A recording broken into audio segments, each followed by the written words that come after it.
Today there is interesting news from the Toretsk direction.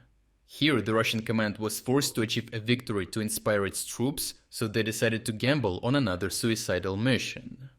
In a bizarre idea, Russians rode across the fields with Soviet flags, while Ukrainians used them simply as target practice. In and around the war-torn Toretsk, the Russian military continues to face stiff resistance and heavy losses. Months of attritional warfare have left much of the city in ruins, turning it into a gray zone, an area where neither side can maintain stable control. Amid these conditions, Russian forces have increasingly shifted their focus to bypassing Toretsk by advancing through surrounding settlements such as Shcherbynivka and its adjoining agglomerations. The Russian objective, to flank the town and force a collapse from the sides after failing to take it head-on over the past year. This change in approach follows repeated tactical failures, most notably in Shcherbynivka itself. In earlier offensives, Russian infantry attempted to seize the area, but units from Ukraine's Azov Corps decisively cleared them out. For the Russians, gaining control here is not optional.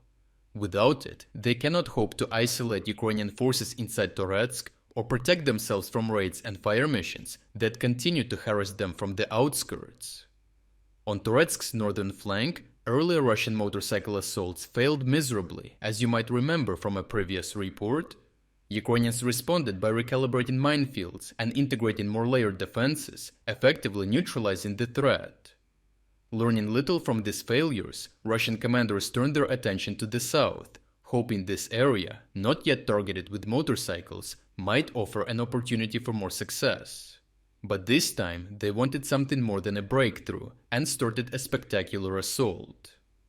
What followed was an attempt at psychological warfare designed to boost the morale of Russian troops before the launch of their summer offensive. Russian soldiers mounted motorcycles, each flying big Russian and Soviet flags as they charged forward. The move was pure symbolism, an apparent effort to film a triumphant advance through a contested sector to boost morale and deliver some good news to the Russian information space.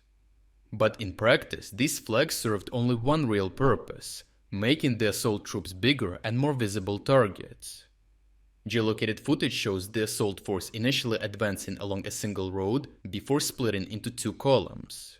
This maneuver aimed to reduce vulnerability to a single ambush, hoping that at least one group would make it through to their objective. But Ukrainian drone operators were already watching. Alert and experienced, they quickly detected the attackers, and the Ukrainians executed a multi-layered defense with brutal efficiency. Ukrainian artillery opened fire first, followed by FPV drone strikes that chased the motorcycles across the terrain.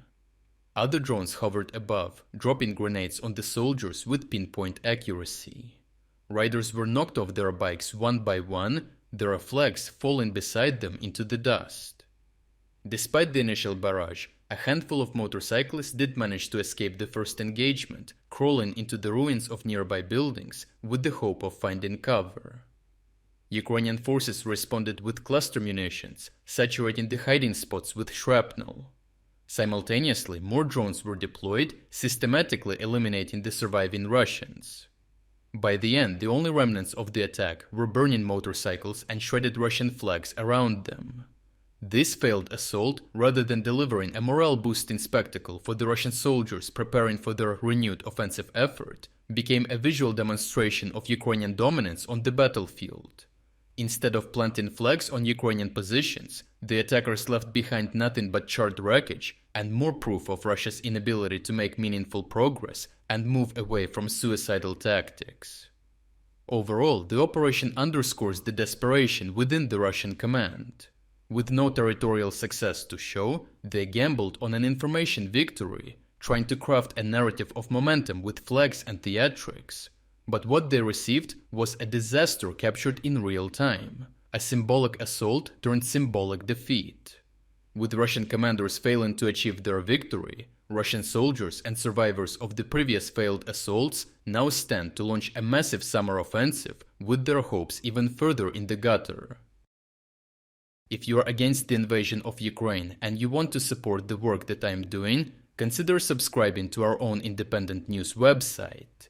Here you can find our exclusive strategic insights, comprehensive overviews of all fronts, and regular tactical analysis videos. By subscribing, you will not only show your support for this channel, but also help and defend independent journalism. The link to our website is in the description. Thank you for watching this report, and I appreciate everyone who stepped up to join us.